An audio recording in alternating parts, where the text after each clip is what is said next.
രാജ്യത്തെ തെരുവുനായ പ്രശ്നം പരിഹരിക്കാൻ സുപ്രധാന നിർദ്ദേശങ്ങളുമായി സുപ്രീം കോടതി. അക്രമകാരികളായ തെരുവുനായ്ക്കളെ ദയാവധം ചെയ്യാം. തെരുവുനായ്ക്കൾക്കെതിരെ നടപടിയെടുക്കുന്ന മുനിസിപ്പൽ ജീവനക്കാർക്ക് നിയമപരമായ സംരക്ഷണം നൽകണം. സ്കൂളുകൾ, കോളേജുകൾ തുടങ്ങിയ സ്ഥലങ്ങളിൽ അലഞ്ഞുതിരിഞ്ഞ് നടക്കുന്ന തെരുവുനായ്ക്കളെ നീക്കാനും സുപ്രീം കോടതി നിർദ്ദേശിച്ചു.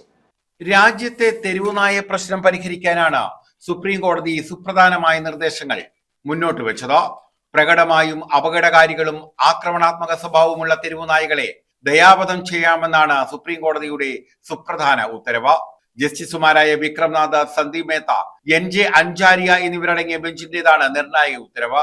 സ്കൂളുകൾ, കോളേജുകൾ തുടങ്ങിയ സ്ഥലങ്ങളിൽ അലിഞ്ഞുതിരിഞ്ഞ് നടക്കുന്ന തെരുവുനായകളെ വന്ധ്യംകരണത്തിന് ശേഷം ഷെൽട്ടറിലേക്ക് മാറ്റണം.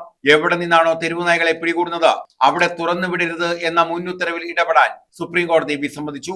പൗരന്മാരുടെ സഞ്ചാര സ്വാതന്ത്ര്യം ഭരണഘടന ഉറപ്പു നൽകുന്ന അവകാശമാണ്. ഏതെങ്കിലും ഒരു ജീവിയെ പേടിച്ച് സഞ്ചാര സ്വാതന്ത്ര്യം ഹനിക്കാനാകില്ല. പൊതുസുരക്ഷയ്ക്ക് ഭീഷണിയാകുന്ന തെരുവുനായകൾക്കെതിരെ ശക്തമായ നടപടിയെടുക്കണം. സർക്കാരുകൾക്ക് മൂകസാക്ഷിയായിരിക്കാൻ കഴിയില്ലെന്നും സുപ്രീം കോടതി വ്യക്തമാക്കി. ABC ചട്ടങ്ങൾ പൂർണ്ണമായി നടപ്പാക്കിയെങ്കിൽ ഇപ്പോഴത്തെ പ്രതിസന്ധി ഉണ്ടാവില്ലായിരുന്നു. രാജ്യത്ത് എല്ലാ ജില്ലകളിലും ചുരുങ്ങിയത് ഒരു ABC സെന്ററെങ്കിലും വേണം. ജനസാന്ദ്രതയുള്ള ജില്ലകളിൽ അതിനനുസരിച്ച് എണ്ണം കൂട്ടാം. ആന്റി റാബിസ് വാക്സിൻ ഉറപ്പാക്കണം. ദേശീയപാതകൾ, മറ്റു റോഡുകൾ, എക്സ്പ്രസ് വേകൾ എന്നിവിടങ്ങളിൽ നിന്ന് അലഞ്ഞുതിരിയുന്ന കന്നുകാലികൾ ഉൾപ്പെടെയുള്ള മൃഗങ്ങളെ നീക്കം ചെയ്യാനും സുപ്രീം കോടതി നിർദ്ദേശിച്ചു. News desk.